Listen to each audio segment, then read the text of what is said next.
everybody, and welcome to the Red Couch Theology Podcast. And today, this is not Alex, just in case you were wondering, but I did give him Alex's chair. This is Nathan, and he's one of our student ministry directors. That's pretty much official title. Technically, associate director of student ministry. But oh man, that's kind of wordy. So, but Nathan's been holding down the fort for a number of years in our student ministry, and it's just been a huge blessing to South and to the students and to my kids even. And so when I was sort of thinking through who could help me co-host the show, I was like, it's Nathan's turn up to bat. So, there we go. And then what I did is I said, or he doesn't know this, but like, not only is his first time on the show, I'm asking him to host the show essentially, since I preached the message. But tell us a little bit more about you first, so that people know who in the world Nathan is.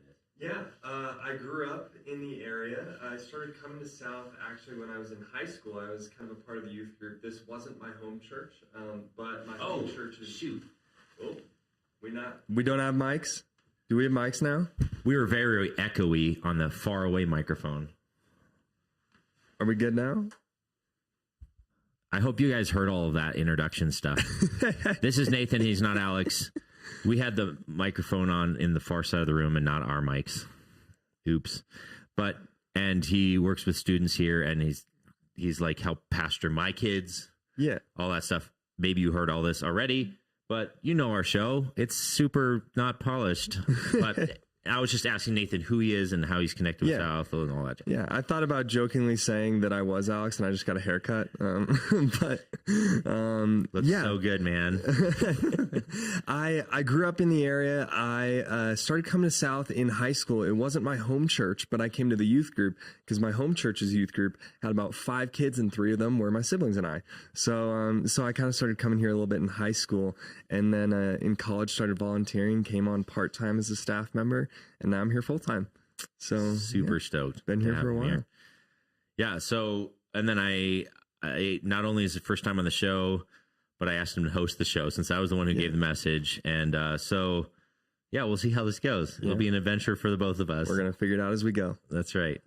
But some other big news happened in your life recently. That is true. He is a newlywed man. So not too long ago. What, a week? Week and a half? Week and a half, yeah. It was July 20th, so just under 2 weeks. Just under 2 weeks. Just under 2 weeks. Yeah. So super excited for them. We were just talking before the show, like he's already got pictures on the wall in their place. Like he's already killing it as a husband compared to me. You can ask my wife. There's still pictures on the floor that I should be hanging. So well done, sir. There's probably a lot more pictures that you have than I have, though. I don't know. Yeah. So, yeah. Prodigal son. Let's just jump in.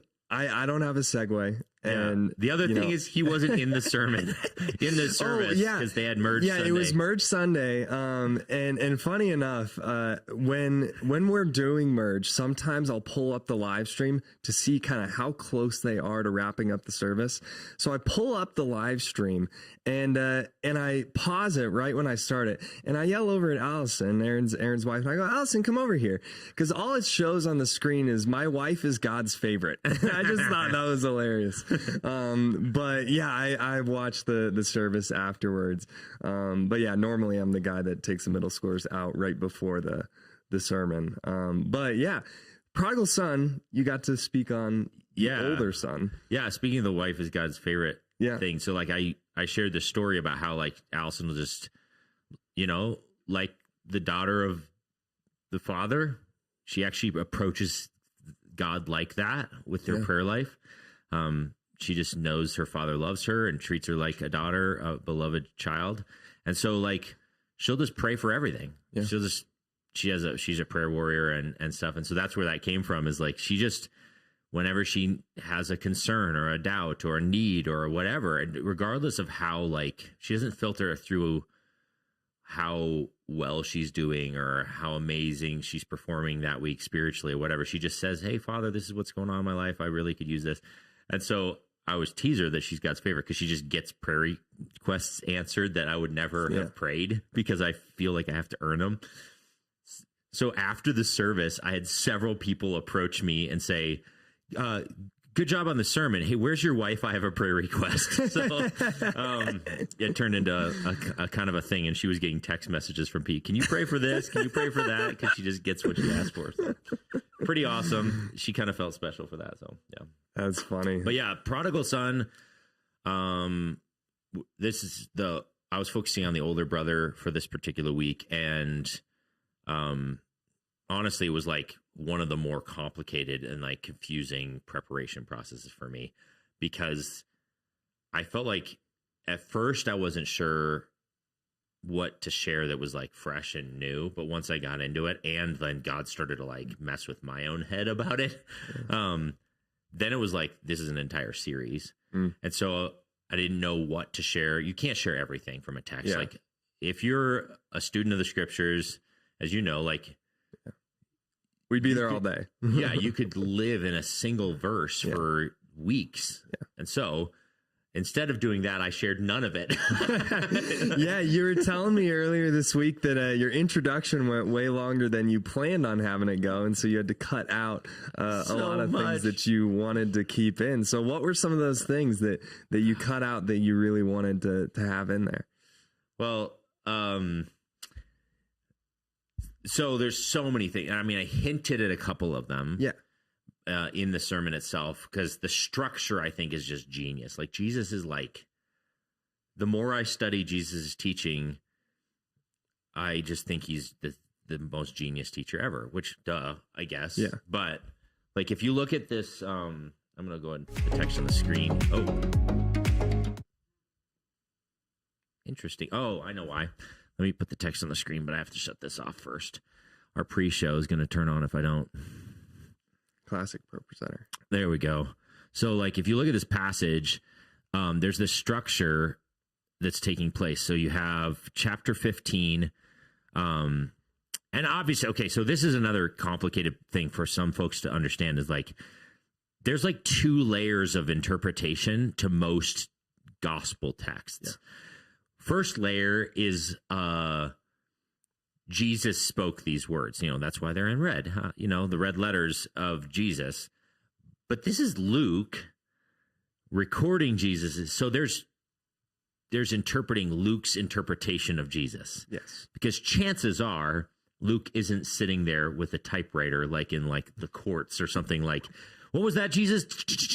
He's like, that's probably not what's taking place. Yeah. What's most likely taking place, which we talked about this during the Sermon on the Mount series, is Jesus taught this kind of stuff a lot, and Luke may have heard him speak these kinds of words, or in this case it might be a more specific incident that took place. But the point is, he's not word for word verbatim recording it. So Luke's doing a little bit of editing of some of this as well. And so when you're interpreting a passage like this, you're reading it like, what did Jesus intend to communicate to his original audience?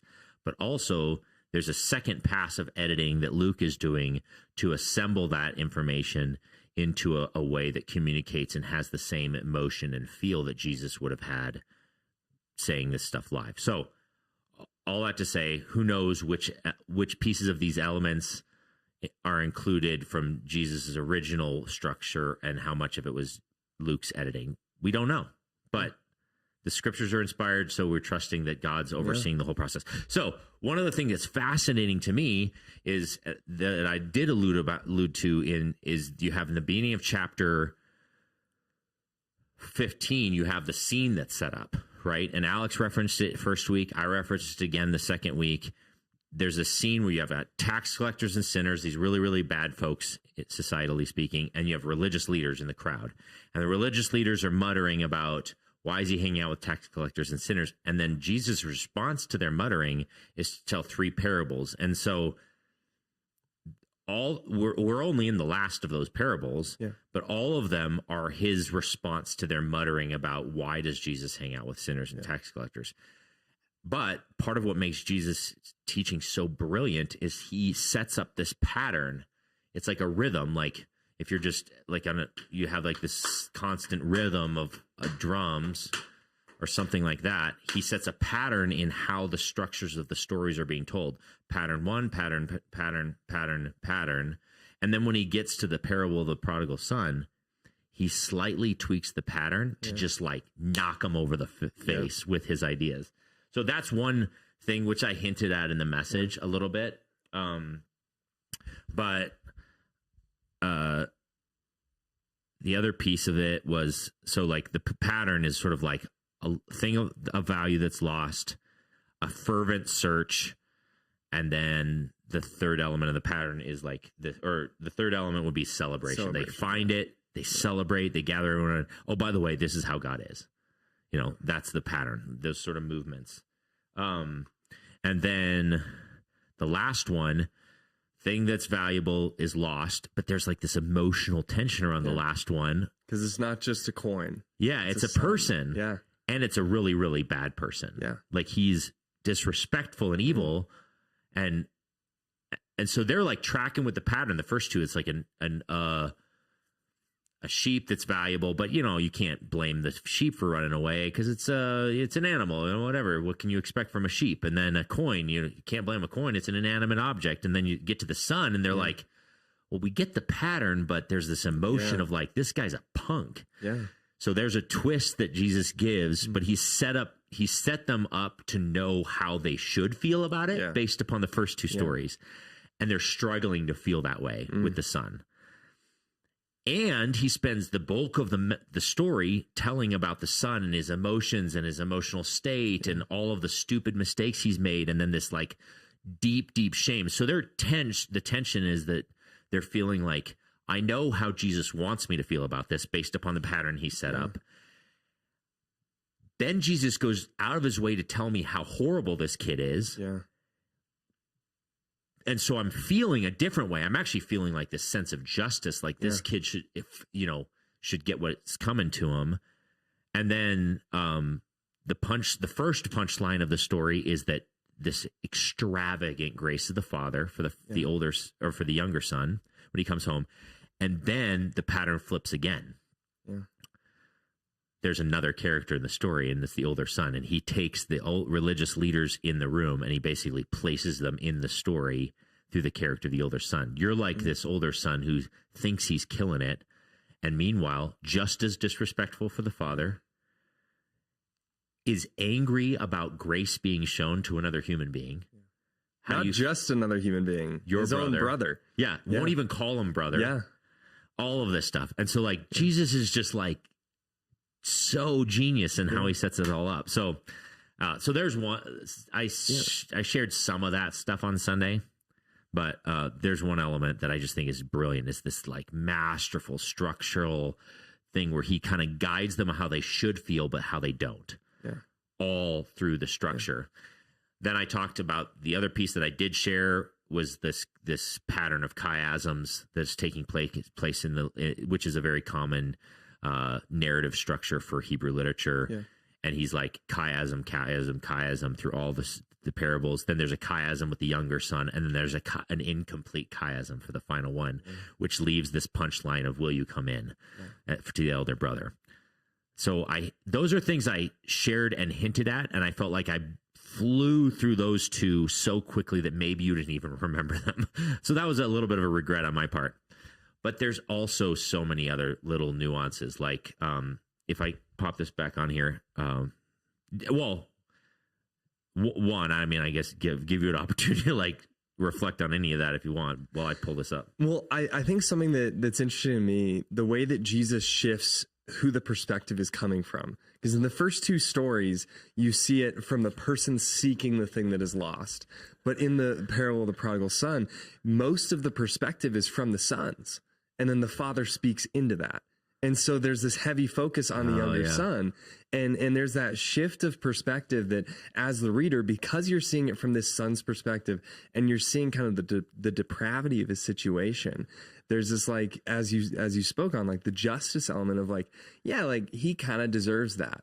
Right. And we're not thinking from the father's perspective, partially because Jesus isn't coming from that perspective. because there's that switch there, which I think is very intentional. Because, as you said, we know that we should feel that way because he's like led us that direction, but he's intentionally speaking in a way that we're not going to feel that way instinctively. Yeah. Because that's how we're wired. Yeah. And so it's like, again, this genius way that Jesus has of like pointing out the hypocrisy in their souls, because he forces them to stare their self-righteousness in the face by setting up these parables the way he sets them up. And then like the way he tells the story, I used to think that maybe they didn't get that the Father should be gracious because of all the, like, there's so many cultural things, which we'll hear some of them this coming week when Kevin preaches about the Father, like, and Alex talked about some of them too, like the fact that asking for your inheritance early is on par with like wishing your father dead. That's the fact that this younger son goes away and like he's feeding pigs, like a Jewish boy feeding pigs. Pigs are unclean. Like you're not around pigs. Like, so he's going from a good Jewish town where there aren't pigs because they're not kosher, and the Old Testament law has shunned the consumption of pigs. So you don't be around pigs. And he's feeding pigs and wishing he could eat the food of the pigs. So like, it's so low. There's so many things that Jesus is doing here to like tell the story. And then they're all that tension, but then I used to think that they weren't tracking that the Father should be gracious because of all of that. But the more I study the passage, I think that they know what he's wanting them to feel. Just a second here. I'm getting a text message. No, you're fine. I agree with you. I do think that that they know what they're supposed to feel, but they also know how they actually feel. And so when the older son comes into the picture, it reminds me of the parable that Alex mentioned with Nathan and David. Yeah. When Nathan kind of sets him up to feel a certain way, and then he goes, "Yeah, you are that guy." And totally. And it's kind of a similar thing, but a little bit different in the way that we see this older son come into the picture. We're like, yeah, he's right, but also we know he's wrong, but that's how we feel. And then he speaks into that from the perspective of the Father. Yeah, totally. And oh man, just Jesus is so smart. All right. So there's some other things going on in this actual passage too that I felt like I was just had to cut. Like, meanwhile, the older son was in the field. Like, I think it's fascinating that I didn't even get to this. And this is another thing that I just felt this tension around during preparation is I don't want people to think that like working in the kingdom of God, like that's the being in the field, right? Working on the Father's estate is not a bad thing. So why is being in the field bad? And the field sort of in the story represents this like striving and working hard and laboring. He even says later on, I've been slaving for you in the field. And so I was wrestling with like, maybe the angle this sermon should go would be, don't slave in the field, be with the Father. Maybe that was my big idea. So I thought that, but then I was like, but the field isn't bad. That's like volunteering at church. Well, and it's on the residence of the Father. It's still near to the Father, and it's the doing chances something. Of the field, if he's a good estate manager, which I'm assuming God is, he's going to visit the field. He might even work in the field himself. Yeah, he probably does. Yeah. I do think that's interesting. Something that you kind of mentioned just a little bit there that you hit on more in the sermon was kind of the comparison of the two sons and how both were in the field at one point in time. Both felt like slaves. And I want you to kind of just expand on that a little bit, because that comparison of the two sons, that was fascinating to me, because as you guys have talked about with this series, we've all heard this parable so many times. Well, maybe not everyone. I've heard this parable so many times. Totally. I always thought of the two sons as very opposite. And then you started weaving them together, and it was mentioned on the podcast last week, but you went further into it in the sermon of how they're actually not so dissimilar than we think. Yeah, and they have the same motivation. Yeah. When it's said and done, they just have two different theories on how to get to that destination. Yes. Both want the good life. Yeah. Both want, good stuff for them. Yeah. And one of them has the theory that the way to do that is to slave for the father and like impress him. And the other one has the theory that somewhere out there in the world is going to be this awesome party that he's never been allowed to do because he's supposed to be a good little Jewish boy. Yeah. And actually, this is how we all work. Yeah. Like the person who is a workaholic is trying to get the good life, and the person who is a drug addict is trying to get the good life. And they both have a different theory of what that looks like. For one, it's like, if I can amass enough money or enough reputation or enough power, then I can kick back and relax and enjoy life. For the other, it might be like, I tried that and failed, and now I'm so depressed. The only way I can feel good is to like numb it and make my pain go away with drugs. Both trying to find the good life. They're just two drastically different theories about what the good life should how to gain that good life. And which came back to my big idea, which was like essentially that the good life is in relationship with the Father. The abundance of grace, the free flow of grace is in relationship with the Father. It's not through striving, which is more the message for the older brother. Yeah. But for the younger brother, it could have been like the free flow of grace and delight and party. Yeah. Like the party that he gets thrown. He tried to go to the far country to get to the party. Yeah. And the party was actually in relationship with the Father. Yeah. It is so interesting how you see the two sons, because, the younger son kind of rejects the father, because I think deep down, each person, as you said, we're seeking the good life. I think we're also seeking love as well as many other emotions. And so I think the younger son decides, all right, I'm not going to get the love of my father, so I'm going to seek something else. He rejects the love of the Father. But then the older son is like, all right, I'm going to earn the love of the Father. And you talked about how we feel this need to earn grace, which by definition can't even happen, because that's not how grace works. Absolutely. Like, if you have to earn it, it isn't grace. Yeah. And man, I think the other thing that is I was just feeling a lot of this again, because I was the good kid, right? Last week I shared that I was going to talk a little bit about my brother, my actual real brother, and I didn't end up getting to that this week because I just went too long during the introduction, which is a whole different issue. But my brother and I have lived the elder brother, younger brother kind of life in so many ways. Like, I was the good little kid. I did what I was told. I always joke with people, I wasn't smart enough to realize that I could have disobeyed. Like, my parents just said, Aaron, do this. And I was like, okay. And I just did that thing. Like, it just didn't occur to me to like rebel. And so that's how like straight-laced I was. They said, work hard in school. So I worked hard in school. They said, go to church. So I went to church. They said, invest in my spiritual life. I invested in I just did everything I was supposed to go. Right out of high school, went straight into Bible college. Right out of Bible college, went to another Bible college that was a little bit more academically driven.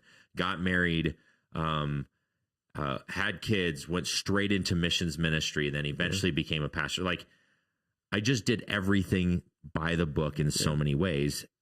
And my younger brother, who's my actual younger brother, like during his high school years, he had some rough years there where he, was recklessly driving motorcycle, got in a wreck and shattered his arm and basically wrecked his special forces career.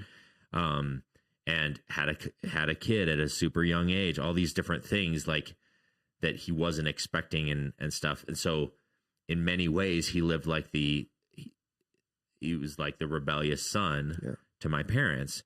But ironically, around the same time, I woke up to the reality that I was like the elder brother. Yeah. And like I told the story in the sermon about me walking down that path. Yeah, at Moody. At Moody, and realizing that all of my pursuits had nothing to do with the Father. It had everything to do with about me trying to please the Father or earn love or think of myself as awesome or something. Like, who knows, like that weird mishmash of horrible motivations that exist in us. But around the same time, my brother was shifting his life. He sort of hit rock bottom and stuff and started making his faith his own. And so ironically, I would say my brother and I have a similar spiritual maturity. It took me like 20 years of like striving to arrive there. He did it in like 2 months. He just like, I'm being foolish. Go back to the Father. Bam. Relationship kicked off. And like, So his and my spiritual maturity, like the same. Yeah. And yet, it took me so much longer because I thought I was doing so well. Yeah. Anyway.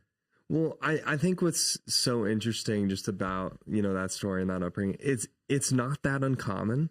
I mean, in my family, there's kind of a similar dichotomy, except I was the younger brother. And you guys have talked about how we sometimes make this shift from the younger brother to the older brother. And that's kind of what I've done in my life because, now that's something that I definitely wrestle with is I try to earn God's grace and God's love. And it's like, that's not to make how up that for works. The past. Yeah. And just in general, there's the idea of if I'm good enough, then I'll deserve it. And it's like, that's not how that works. God's love, God's grace comes to us no matter if we deserve it or not, because we won't deserve it. Yeah. But he loves us anyways. And what I think is so interesting about that kind of upbringing is there's kind of a core lie or a core truth placed in your mind there of like, oh, I have to earn it. And I think that what's so interesting is when people believe that, it often takes much longer for them to move past that than it does for someone who is far away from the Lord. Like I see this a lot in student ministries whenever we go to, different camps or retreats, and there are different types of students at those retreats and camps.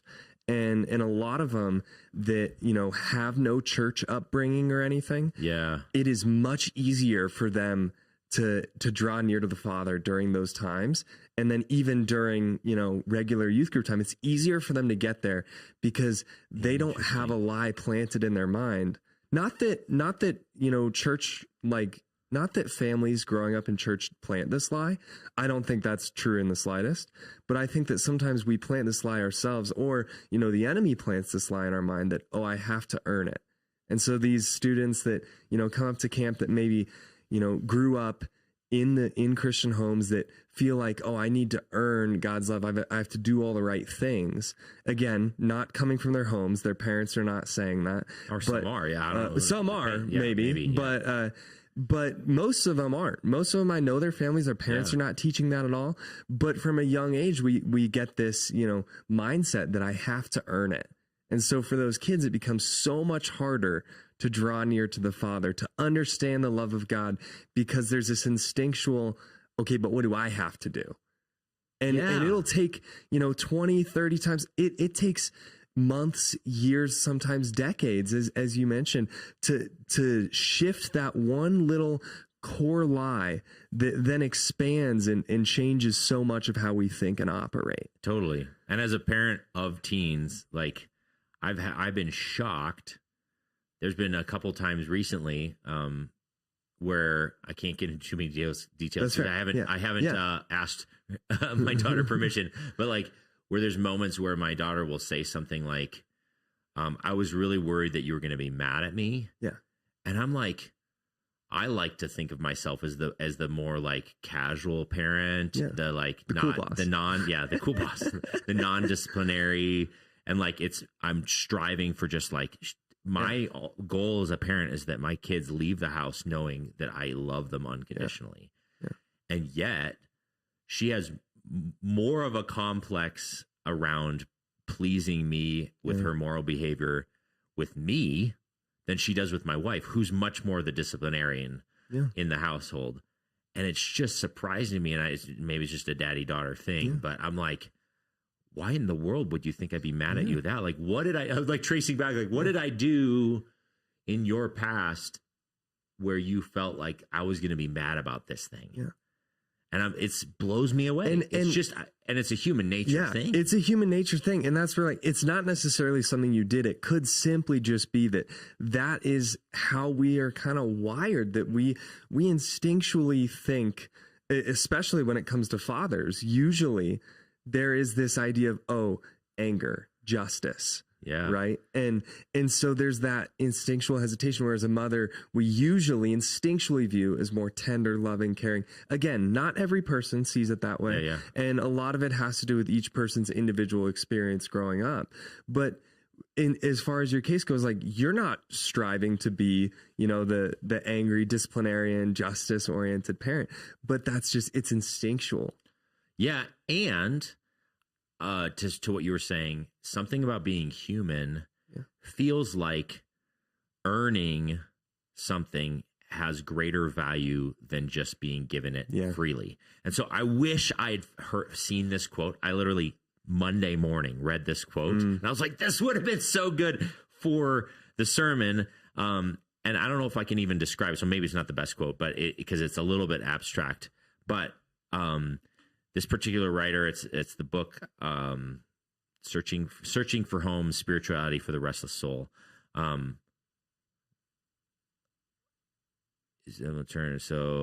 Maybe this isn't the right one, but I'm not sure if I'm going to be able to find it in time.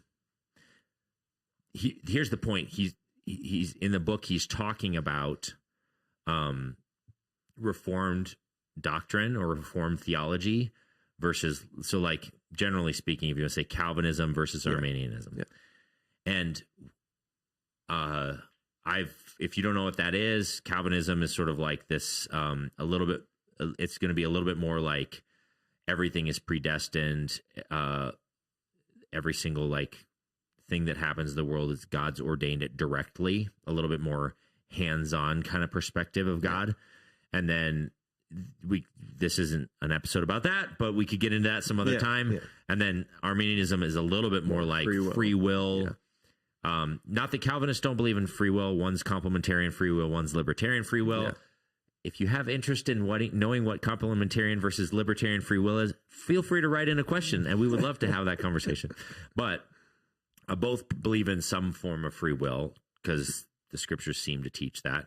But a libertarian free will or an Arminian way of thinking about free will is that like God has intentionally restrained some of his action in the world so that free choices can genuinely exist in the world and human beings, and that's why evil exists. It's one of the ways of engaging the problem of evil.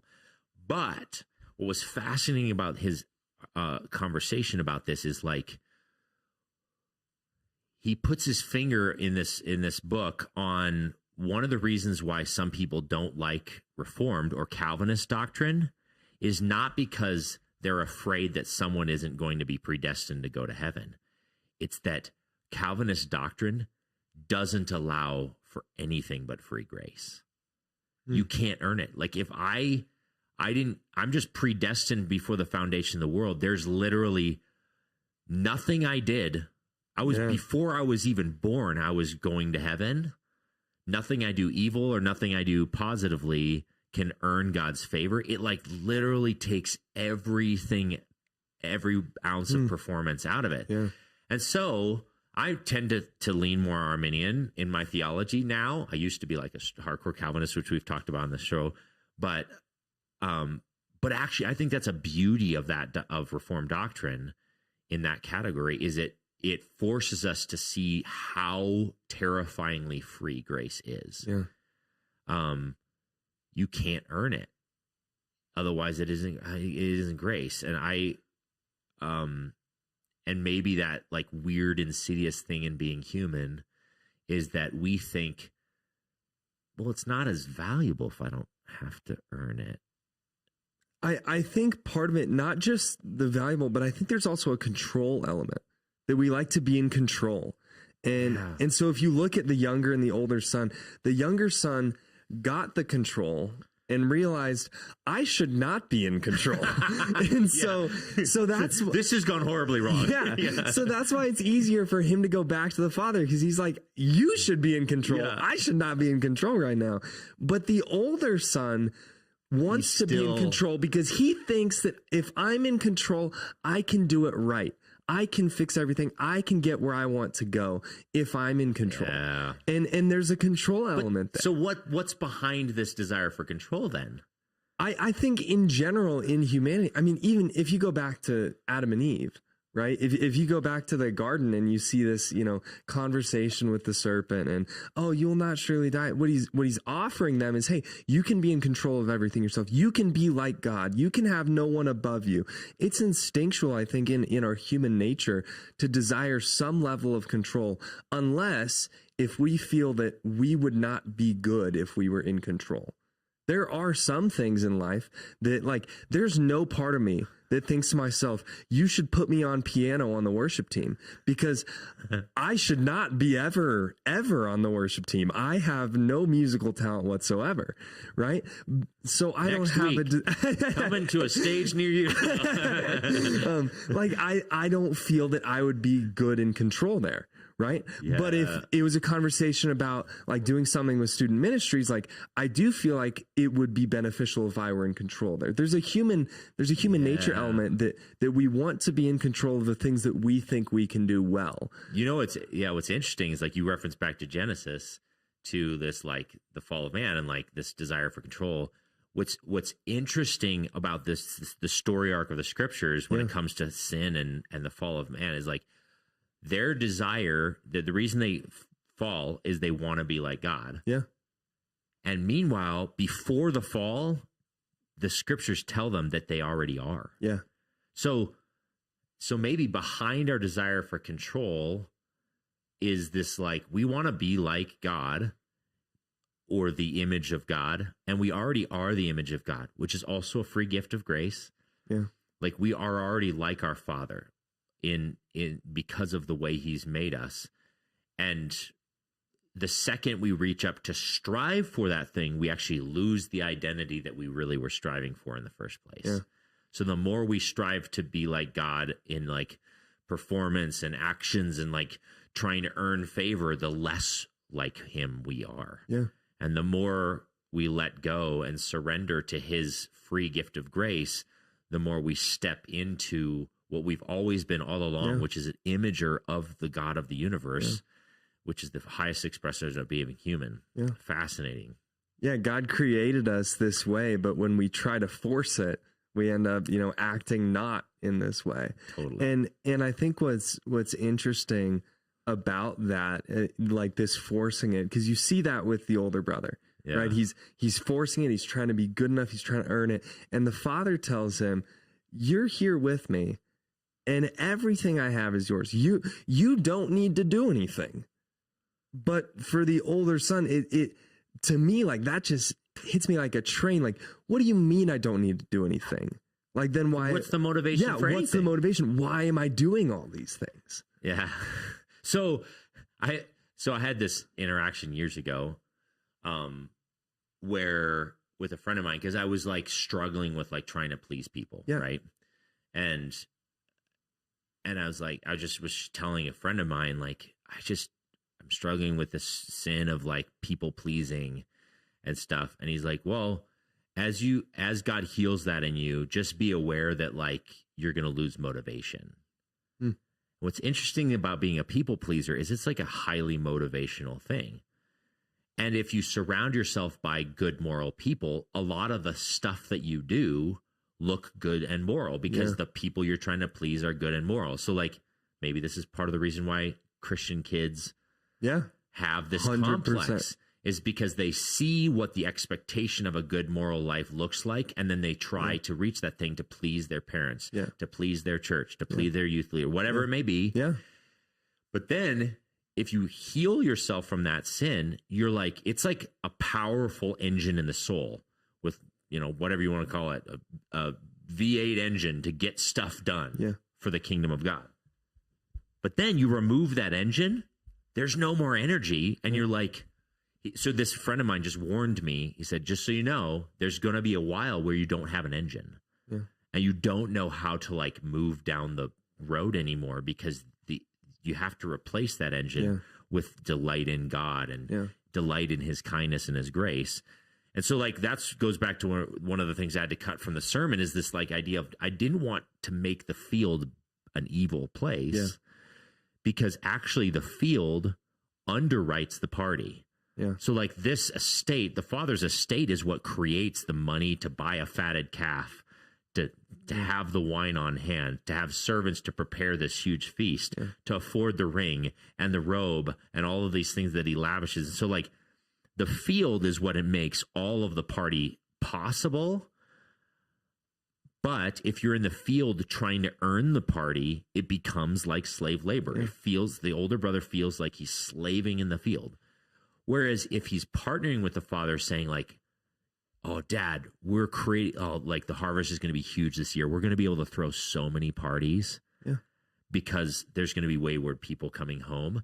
Then working in the field becomes a different motivation, and the sweat and the labor and the volunteering in student ministry and the volunteering on Aaron's worship team, whatever it may be, becomes a delight that starts to fill you with excitement because all you're doing is creating parties for the wayward to come home. Yeah. So good. I think what I love about that just personally is how I've seen that kind of play out in my story. Okay. Like I've been here at South for like 6 years ish. This past year I was interim for about 6-ish months.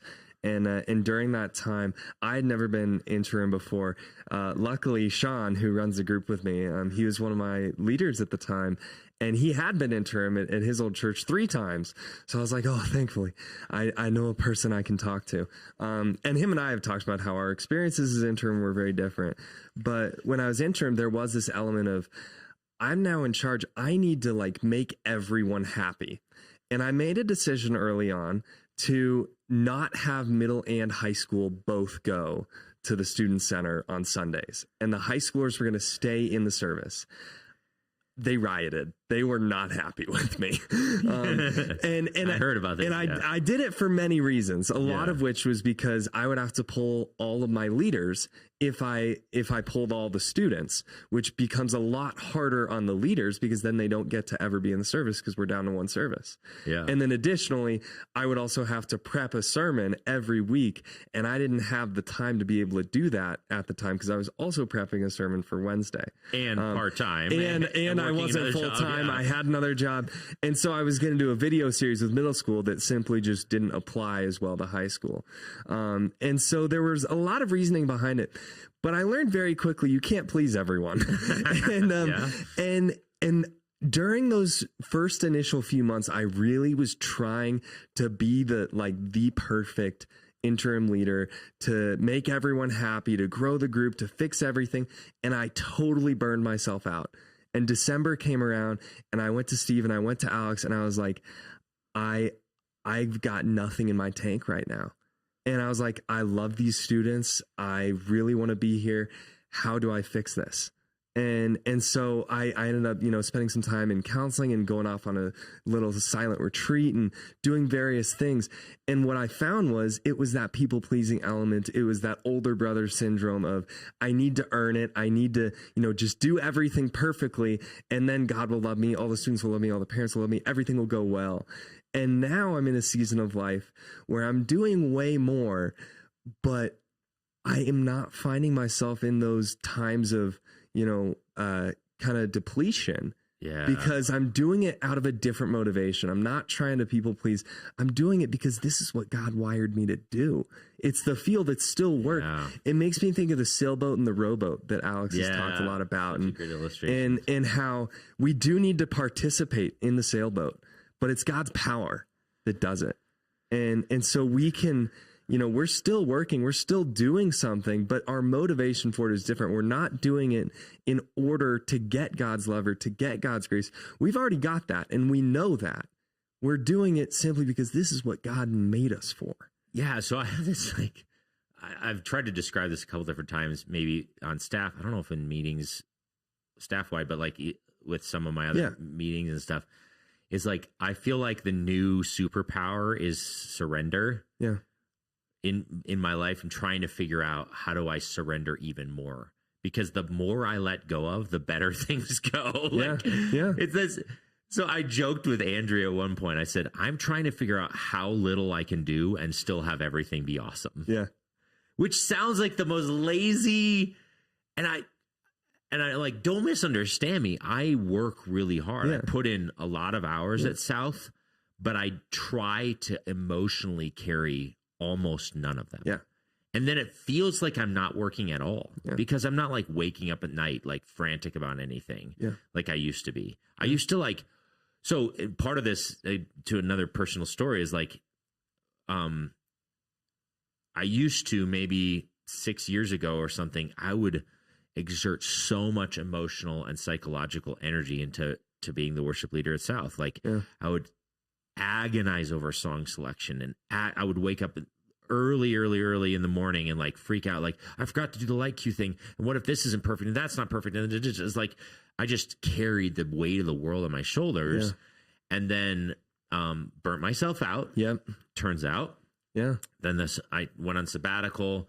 I came back, and then like when Alex came on staff, and a lot of the pressure came off me because I helped fill some of the leadership gap between our previous lead pastor, Ryan, and Alex. Yeah. And when Alex came on, it was a little bit like a marathon was over, and I just took a deep breath. Breathe. And he is such a gentle sort of like leadership style where he doesn't come with a ton of expectations. He's like, Aaron, I trust you. I trust you. I trust you. I trust you. And eventually his voice of like, I trust your leadership. I was able to start to let go of some of my expectations that felt like I was carrying the weight of the world. And I would there were weeks where things were crazy, and I would just prepare a set list in an hour, and it would just go incredibly well. And I'm like, so when I'm working 60 hours a week and holding the weight of the universe on my shoulders, it like South's health and growth is like beep, beep, beep, beep, beep. When I let go and just trust the Lord to use the gifts that he's given me, I put in my time and I let go of the rest. South goes beep, beep, beep, beep. So why would I choose the first? Yeah. That's like so much more stressful to fight and stuff. Yeah. So I put in my time. I show up with the gifts that God's given me. I try and engage when I'm supposed to engage. And then I just like all the rest of the gaps that I can't fill in. I'm just like, God, it's on you. Yeah. It's your deal. Yeah. And I feel way less stressed than I've ever felt. Yeah. Way more, calm and all those sorts of things. Yeah. So that surrender, it is so fascinating. That's something that we've been doing a lot in student ministries. We were just at summer camp, and their theme was total surrender. And and I'm like, as if that's really easy. like you say that as if like the youth pastors in the room are not like, oh shoot. Yeah. like total surrender is so hard. And I'm coming out of a season where in engagement, there's a lot that happens, very busy. Everyone has an opinion. And it was very easy to hold all of that together and be like, I'm going to make everyone happy and do everything right. And there were days where Carson and I would be super, overwhelmed with everything. Yeah. But then when we would come to those days where we're like, all right, we're just going to rest in the Father's love, everything was so much cleaner and smoother. Yeah. And like currently I've been reading actually one of Kevin Butcher's books, who's speaking this Sunday, called Choose and Choose Again. And it goes through various stories from his time in Detroit and different people that went to his church there. And what's just so fascinating to me is there's this consistent, like the love of the Father is just better. It's just better than all these other ways of life. And in the chapter this morning that I read was talking about how God's love will always pursue us, no matter what. And he used a quote, and I'm forgetting who it's from. Bernard something. Clairvaux? No, it's a book. The Ragamuffins Gospel. Oh yeah, something like Ragamuffin Gospel. Yeah. Bernard Mullings or something. I'm blanking, but I'll look it up. It goes through this list of people that are going to be in heaven, and it's a fictional list, but all of them are so different and unique, and they're all people. Brennan Manning. Brennan Manning.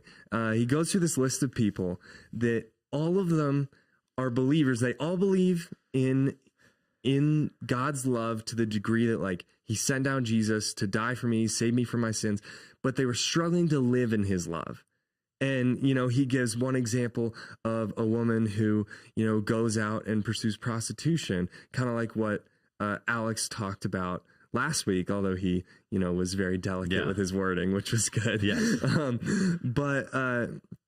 But he gives that example of that woman who's seeking the love of God in the wrong way that way. And he also gives an example of, a pastor who is, trying to people please, as we've kind of been talking about. And that's how they're pursuing the love of God in the wrong way. But they're all saved, but they all struggled to live in the love of God while they were on earth.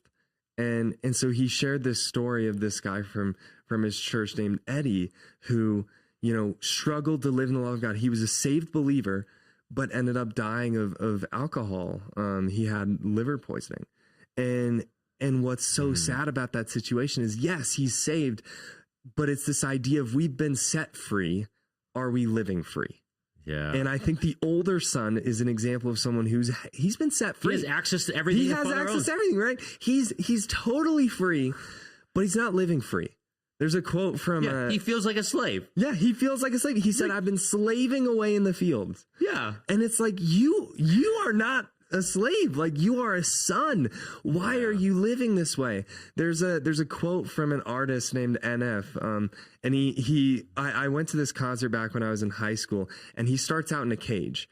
In like a little prison cell. The artist does? And the artist does. That's how it opens. They have like a big curtain over it. Okay. And he starts out with his lyrics. He says, woke up in a cell, where am I at? And he continues on for a little bit. And he says, door's locked, but the keys are in my hands. Well, that's where it doesn't make sense. And he like kind of talks through it a little bit more. He's actually a Christian himself. His songs are maybe not like all Christian songs, but they just kind of talk about his life. But he talks about this idea where he's stuck in a prison, but he has been set free. He's got the keys. He's just not living free. He's choosing to remain in the prison. Yeah. And I think the older brother is a depiction of that. The younger brother was someone who, left, and he was like, I'm going to go be set free myself. And then he learned that is actually bondage. Yeah. Being with the Father is being set free. It's free. Yeah. And the older son believed the same thing.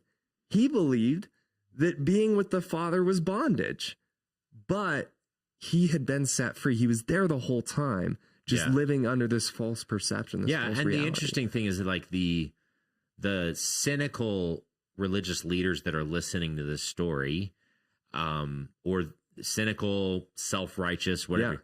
Self-righteousness is the natural byproduct of earning. Yeah.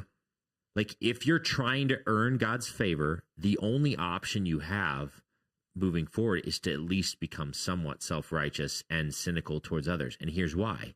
Because you have to compare your performance to the performance of the person next to you. Yeah. So if you want to kill, like if you have like any sort of cynicism, like, I'm doing better than so-and-so, or at least I'm not this. And it's hard for us as Christians to admit that we're that way. Yeah. And you'd have to get into some stories to like show that is a tendency that we have. Yeah. Or at least I'm not as bad as the drug addict or the prostitute or whatever, fill in the blank. Or at least I'm not a Republican or a Democrat or fill in the like. Yeah. What's the group of people that you're just I'm better least than I'm them. not them. Yeah. At least I don't have my theology wrong, or at least I still believe in the Bible, or like at least I still hold to these doctrines that I grew up with. If you have that attitude, it's an elder brother attitude. Yeah. Period. Yeah. End of story.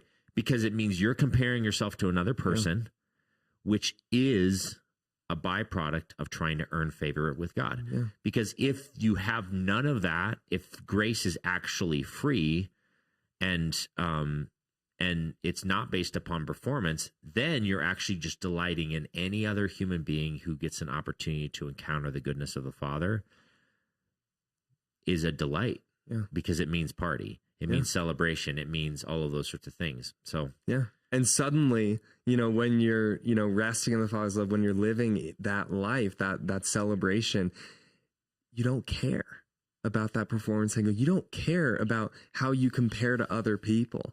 And what's, just so interesting to me is I see this over and over in student ministry, where whenever, I start having those initial conversations with the student about what faith looks like, I ask them, what is the gospel to you? And almost every time there is some element of, I need to do the right thing.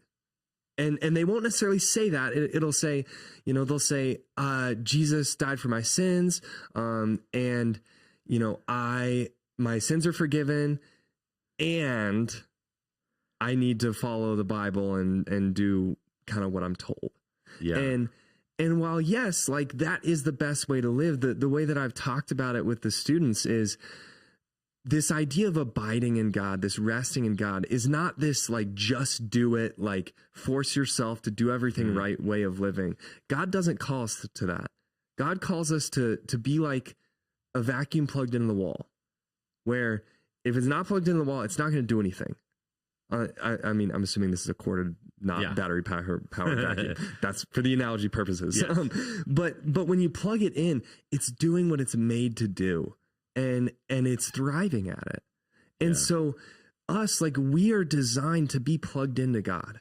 We're designed to be connected to him. And when we are, it's that celebration, it's that party. But when we're not, when we think, yeah, I've got my own battery, I'm going to do it. And meanwhile, our cord's sitting there like, bruh, you're not going to get anything done. Yeah. Like, it's just such a different way of living. And it's such a cheapened version of Christianity. Yeah. And so many Christians end up doing it because it's so easy. It's so instinctive to think, yeah, I'm just going to parent my kids perfectly. I'm just going to do my job perfectly. I'm just going to, make all my friends or family members like me. And I'm going to be the best Christian I can be. And the more we try to be the best Christian we can be, the less we are the best Christian we can be. Yeah, because it becomes about the measuring list to determine whether you're good versus the pursuit of the Father. And it is like I shared in the sermon, it is this constant battle to war against that tendency in our souls, because it's so deeply human to try and perform in some way, shape, or form, to try and earn love. And so, like I said in the sermon, I thought that this story had already had its work in me. Yeah. And I discovered, like, even this over the last several weeks, with that example about prayer, realizing that I was on a walk and I realized, when was the last time I prayed for something that I felt like I didn't deserve? Yeah. And I was like, I just don't pray.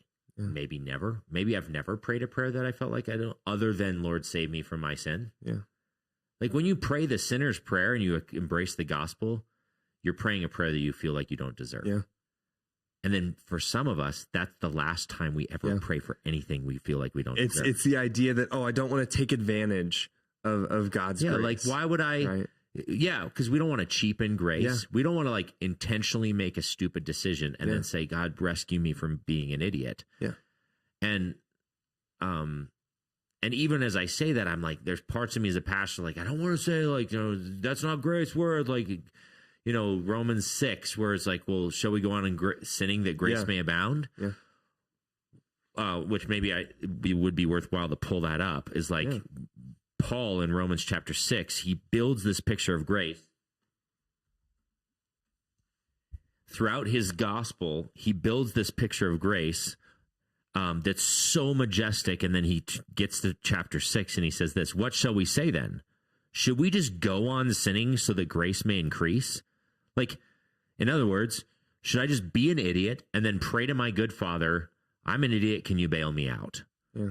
By no means. We are those who have died to sin. How can we live in it any longer? And then he goes on and continues to make his argument. Well, but what's fascinating about this text is, if your perspective of grace isn't big enough, that question, that your grace needs to be so big that this is the next natural question. Yeah. Maybe I should just do whatever I want to and hope, and then just bank on grace.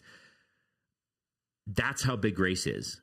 If you can't say, like, yeah, I could probably just do anything, then you haven't dealt with real grace yet.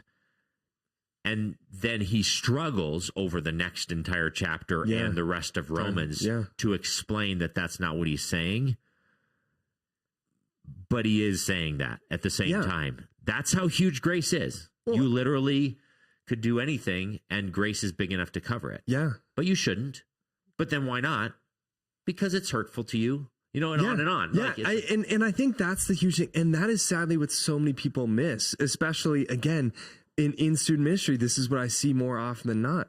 There's this younger son mentality of, that is what's good for me. And it's like, no, being with the Father is what's good for you. And so when he says, should we just keep sinning? By no means. That's not because he's like, oh, like you don't have to follow the law, but you should. It's because it's not a bait and switch. Yeah, it's not a bait and switch. It's that, hey, you don't have to follow the law, but this is the best way of living. Yeah. If you want to enjoy life, you want to be connected to God, you want to be resting in his love. You don't want to be off in the far country, but at the same time, you don't want to be slaving away in the fields. Yeah. You want to be doing what you were made to do because God made you to do that, and it's good. See, I wish we had the rest of this story because you have this younger son. Well, one, does the older son come into the party? Yeah. Like, that's the big cliffhanger of the story is like, we don't know. Yeah. And I think it's Jesus' way to extending the offer to these religious leaders. Are you coming in? Yeah. Well, choose your own adventure. Yeah, exactly. But the younger son, now you have this younger son whose his expectation of returning home is that he's going to be a slave. Yeah. Because he realizes, by the way, the father's love is so amazing that being a slave in this father's house is better than being in the far country. Yeah. Because this father treats his servants really, really well. Yeah. So this son's thinking like that would be the best possible scenario is to be a servant in the father's house. In other words, to be like my older brother. But then he shows up and he says, no, you're not going to be a servant. You're going to be fully reinstated as son, co-heir for the thing. Well, and not just reinstated. It's the idea that the father's like, hey, you were always a son. Yeah. You just left. You were dead, not because it was like a you're dead to me kind of deal. Yeah. Because I didn't know if you were alive, and you are, and you're here. You're my son. Like totally that hush hush kind of deal. Like, come here, let me wrap you in my arms. And then what I wish I could see for the rest of the story is then like, what's the next morning look like? Yeah.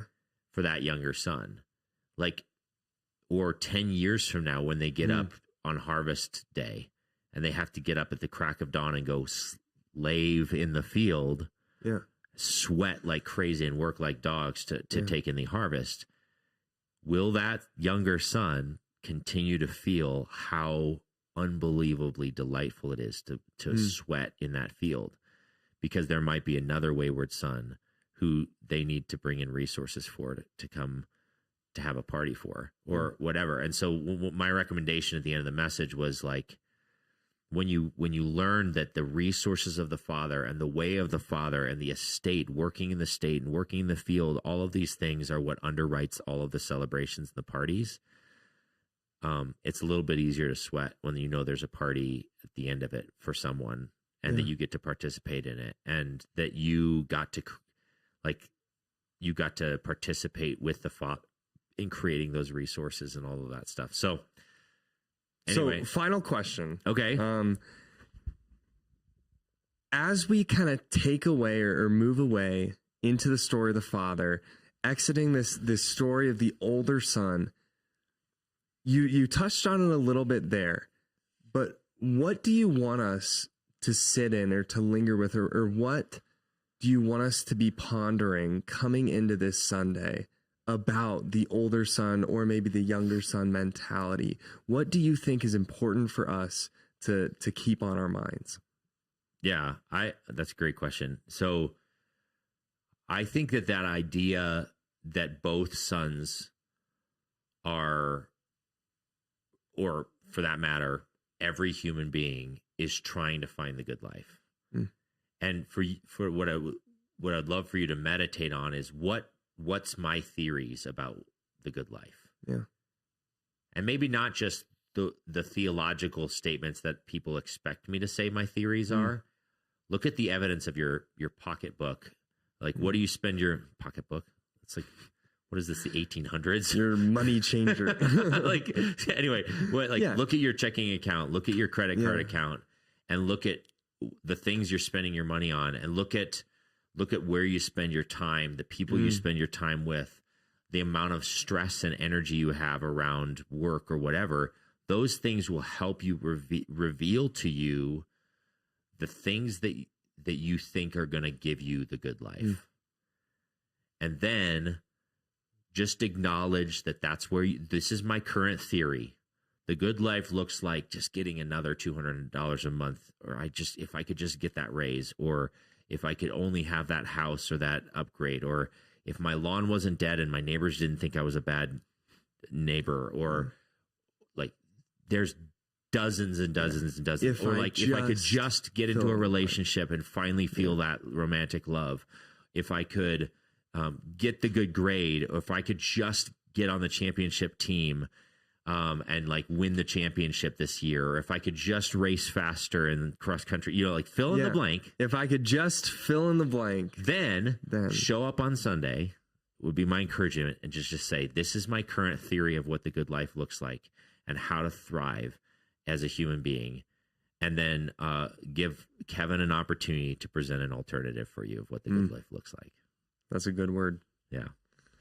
Awesome. Well, thanks for hosting the show randomly.